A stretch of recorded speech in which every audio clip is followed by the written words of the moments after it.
অনেক স্বামীরা আছেন স্ত্রীকে কাজের বুয়া মনে করেন, স্ত্রীকে দাসী মনে করেন, স্ত্রীকে কোনো মূল্য দিতে চান না।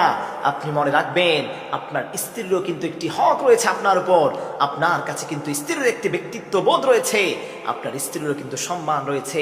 এজন্য স্ত্রীকে কথায় কথায় অপমান করবেন না, স্ত্রীর উপর জুলুম করবেন না, টর্চার করবেন না। অনেক স্বামীরা আছে রাস্তায় বের হয়েছে, সবার সঙ্গে মিষ্টি মুখে হাসি মুখে কথা বলে, বাসায় ঢুকলেই মনে হয় তার উপর কোনো গজব নাজিল হয়েছে, নাউজুবিল্লাহ।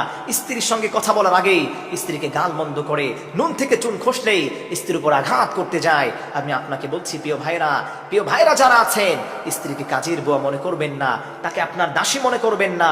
স্ত্রীর উপর কিন্তু আপনার হক রয়েছে, আপনার ভালো আচরণ পাওয়ার, আপনার কাছে সে খেদমত পাওয়ার, আপনার কাছে তার দায়িত্বগুলো আদায় করারও কিন্তু আপনার কাছে দায়িত্ববোধ রয়েছে।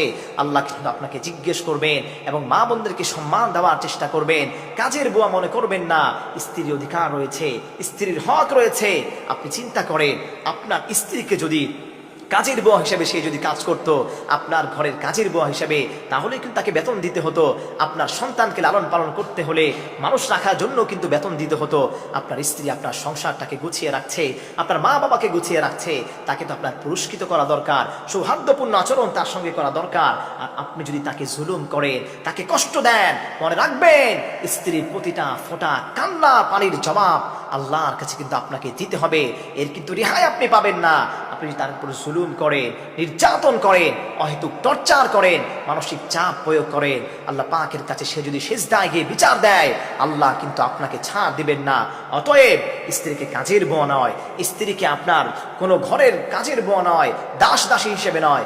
স্ত্রীর অধিকার রয়েছে, স্বামীর প্রতি স্ত্রীর যেমন অধিকার রয়েছে, স্ত্রীর প্রতিও স্বামীর তেমন অধিকার রয়েছে। তাই অধিকারের জন্যে সম্মান দেওয়ার চেষ্টা করবেন, রেসপেক্ট করবেন, রেসপন্স করবেন। আপনি মনে রাখবেন স্ত্রীরা কখনোই হাজার লক্ষ টাকার জন্য তারা চেয়ে থাকে না, স্ত্রী একটু ভালোবাসার জন্য বেঁচে থাকে। তাই আপনি টাকা নয়, স্ত্রীকে ভালোবাসুন, স্ত্রীর সঙ্গে সুন্দরভাবে কথা বলুন, মানসিক চাপ থেকে স্ত্রীকে বিরত রাখেন, আল্লাহ পাক আপনার উপর রহমত নাজিল করবেন। মনে রাখবেন যেই ঘরে স্বামী এবং স্ত্রীর মধ্যে মিল মহব্বত বন্ডিং যত বেশি হবে, ওই ঘরে আল্লাহর রহমত তত বেশি হবে। আল্লাহ রাব্বুল আলামিন বলেন যেই ঘরে স্বামী স্ত্রীর মহব্বত যত বেশি, আমি আসমান থেকে ওই ঘরের উপর বৃষ্টির মতো রিজিক তত বেশি দান করি। আল্লাহু আকবার পড়ে। এজন্য আল্লাহ রাব্বুল আলামিন স্বামী